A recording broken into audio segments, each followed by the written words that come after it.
Dumela bakulu, the Nyametisian is here. Muriseiko panya version panapa ngati mbongo za mvura tichidzoka tichiwonesa ne ma updates ari kunetsa ndinoziva kuti zvinhu zvakawanda zviri kuitika man, but guys a lot is going on in our country. Regedza titangire pane nyaya panapa pari kunetsa manje. Alright, Tendai Biti anzi ari kukoka kuti va advocate Nelson Chamisa ngavauye vabate basa ngavadzoke vakwanise kunge vachita sei vachishanda vese. Va advocate Nelson Chamisa anzi ngavauye vashande vese na Tendai Biti. Handiti inyaya iri kutsviriridza zvakanyanya mumazuva atiri anaya, asi atidi kuswera tichigumira ipapo ka, toda kuti tipinde mune nyaya dzacho dzese dziri kuitika tibva taonesana. Blessed Muhlanga asati abatwa akaofwa vari kumutsvaga inonzi warrant of arrest kuti vange vachimubata nenyaya dzake dzekuGeneva dzaakataura dziya. But guys, let's be very honest, pari kupisa malawyers ake akataura kuti no mukomana wegedza tibva tatokupai medical report iripo because mukomana ari outside the country, ari mu South Africa munomuka ari kumbotsvaga kuti aone kuti anenge achirapwa. Last time futi, if you still remember,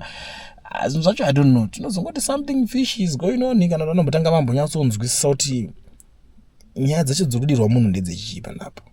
But last time akambonzi futi akazoningira banzi but ndiripo man, ndichauya kunyaya yacho yamukutaura iyo, ndikumboenda kunoona doctor wangu ya muupenyu. Vanhu vane zvakawanda zvekuti vanenge vachingosangana nazvo mukurarama, but zviriko right. Mukadzi wachiwenga ari kunzi akadzingwa basa, but iye ari kuzviramba. But regedza tingodzokera tionesane panyaya yacho. The wife of Zimbabwe's Vice President General Constantino Kenel Mini Baloyi has been removed from a position in the Zimbabwe National Army's Military Intelligence Department and reassigned to the Commissioner's Pool, a unit where officers are placed without specific duties. Kenel Baloyi was moved from a military intelligence post last week. Sources close to her husband's camp say she has been victimized, while those aligned to President Emmerson Mnangagwa argue that the reassignment was necessary because she travels frequently with her husband. According to the source close to the president, the move allows her the flexibility to accompany the vice president without compromising operational responsibilities within the military intelligence department. A change of station comes after Zimbabwean political scientist, politician and ZANU-PF strategist Jonathan Moyo complained publicly on Twitter about someone very senior within the intelligence establishment leaking sensitive information. Saka mepo dzakasimudzwa nana Jonathan Moyo Jonzo ari kunzi ndiye ari kumanyaka ma streets kusaka akasumudzira Mini Chiwenga kuti aiwa chichiri kunyatsoitika ipapo ngamire zvaari kuita izvozvo. Handiti but zvichakadaro muri yeZimbabwe zvinhu izvozvo hazvisi zvekuti zvinongoperera papoka, because iye Mini ari kubvunzwa kuti muri kuionawo senyaya yekuti muri kunzi makadzingwa basa kana kuti tongoti Venezuela is far from Zimbabwe. For sure Venezuela is very far from Zimbabwe. Haureve nema ipapo vatopindura zvavo vakatopedza vakadaro. Handiti zvinenge zvichingoitika muri yeZimbabwe nyaya idzodzidzi dzekuti paZimbabwe nyaya dzacho dzakawandisa ende dzinotembesa musoro. Abeno kuti tiazipedza dzesere since pana pari panyaya version ndikedza tingorwa basa. Pane mupurisa waya wokuraya pane mbavha yeye atingamuti mbavha ere kana kuti chiya meno, but wokuraya mapurisa 2 yawe Zaka uko makore akapuwa kumana kana mazogara kawo anogona kutosvika ku 200 years makore uchitonga chiti Zimbabwe wawali. So, Daniel Munyanyi has now been sentenced to a total of 149 years in prison after receiving another 77 years for 19 charges including robbery, attempted murder, unlawful entry and theft. Last week he was already given 72 years in jail for 6 robbery charges. His total prison time could go over 200 years because he still faces 2 more murder charges. He is accused of shooting and killing 2 police officers who were trying to arrest him in Zaka. Saka anosvika 200 kana tazogara ka nyaya dzacho mahwana.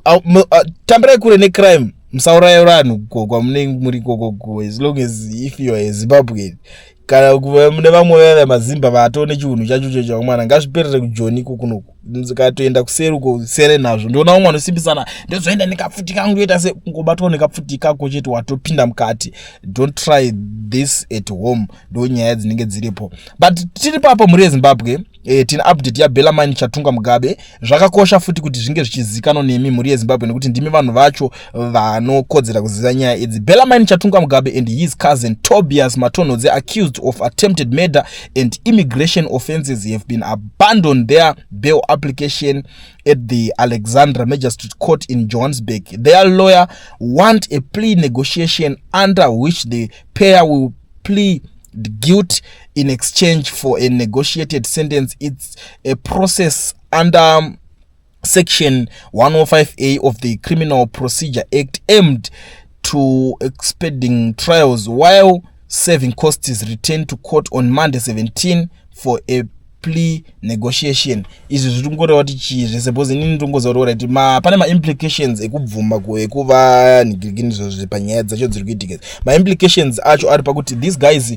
vachazongowana criminal record. Ndochekutanga ma criminal record zvinokanganisa travel kuva resident of the nigirigini kana wada kuapply kuti ndoda kuva permanent resident zvakawanda zvinongokanganiswa ipapa ne criminal record. You know what it look like. So ungosanganiswa ne criminal record yako munyika ndo maitikira zvine zvakangoitika. South Africa yasiyana neZimbabwe yekuti nyaya dzacho dzimwe vanongoita dzichingopera dzakadaro, handiti zvinongosiyana siyanawo, but ndo imwe yakaitika kuna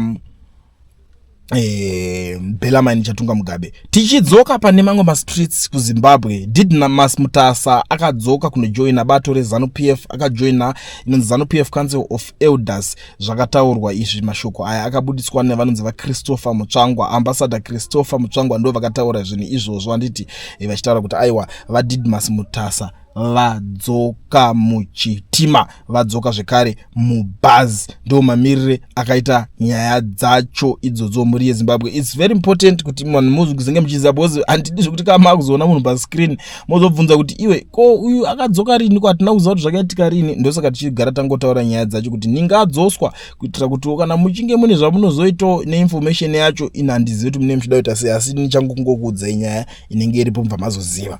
Right, tobva tauya pa nenyaya yamadzibaba Ishmael vakapuwa bail re $1,000 pa pending appeal. Nyaya yapo iri yakamira yakadai so: High Court Judge Justice Neville Wamambo has granted incarcerated religious leader madzibaba Ishmael Chokurongerwa 1,000 bail pending the determination of his appeal at Supreme Court. Chokurongerwa, who is serving a 20-year prison sentence for rape, approached the High Court seeking bail while awaiting the outcome of his appeal against conviction and sentence. Justice Wamambo granted the application after ruling that the appeal raised arguable issues which warrant consideration by Supreme Court. The matter will now proceed to the Supreme Court, where Chokurongerwa is challenging both his conviction and sentence. Saka zvakafamba mushe madzibaba Ishmael unogonzgonzi labuda. Handiti ndisati ndapedza nguva zandaenda zvangu kune nyaya ya Geza Revolution. 10 mawo veterans vaya vekusungwa musi wa 17 October vakabudiswa vakapuwa bail ravo. Handiti pari kunzi zvoni inini manzwina yata nyaya hanzi the reason of granting the bail was a change of circumstances, as the Harare Magistrate Tapiwa Mtombeni ruled that Geza, who had called the demonstration, died in February this year and no one will be available to lead the war veterans into mass demonstration. This is the issue. Ndo mamirira acho. Saka ndo saka nyaya yacho yakabva yangokanzurwa kunzi handiti uyu akabviswa apa. Saka kana zvaabviswa ipapa zvichiri nenidhi here kuti ava varambe varimo mukati ipo pasisina munhu achazokwanisa kutungamirira kuti vanhu varambe vachiratidzira. Ndo mamiriro akaita nyaya dzacho muri yeZimbabwe. Saka ndangoti mukana unoyuka nditoshandisa ka 10 minutes kepanapa kandapiwa panapa kuti ndinge ndichishandisa kukuzivisai ma-updates acho ese aripo. Handizive kana pachinge pane yandasira anachatunga ndati varamba vari mukati. Madzibaba Ishmael puwa bail kuti kwete kuti vare kubuda but kuti nyaya yavo iende kuSupreme Court. Saka vayunda vanino challenger vaDidmus Mutasa vakadzoka. Ndo maupdates andinawo panapa. Saka gedza ndigumira panapa since 10 minutes dzacho dzakwana. Thank you so much. Tosangana pa next one.